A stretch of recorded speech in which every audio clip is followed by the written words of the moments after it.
হতাশা মাদক দিয়ে দূর হয় না। হতাশা দূর হবে, বলে দিব, তিনটা জিনিস, মাত্র তিনটা। কয়টা ভাই? এক, 5 ওয়াক্ত নামাজ। এক কি?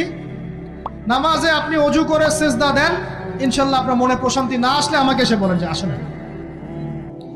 চোখের পানি, মনের আবেগ যা আছে আপনার ভিতরে, কষ্ট, দুঃখ, যন্ত্রণা, সব আল্লাহকে ঢেলে দিবেন ইনশাল্লাহ। নিজের আবেগ ধরে রাখবেন এখানে, আপনি আল্লাহর জন্য ঢেলে দিবেন। মানুষকে আবেগ দেখা কি লাভ? মানুষ আপনার চোখের পানির মর্ম বুঝবে? মানুষ কি মানুষের চোখের পানির মর্ম বোঝে?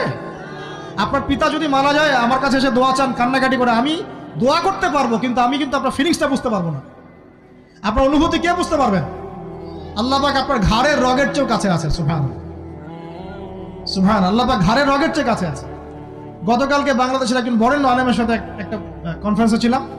উনি বলছিলেন যে এক ব্যক্তি, এটা শোনেন, এক ব্যক্তি খুব তার শখ যে তিনি সাহাবীদের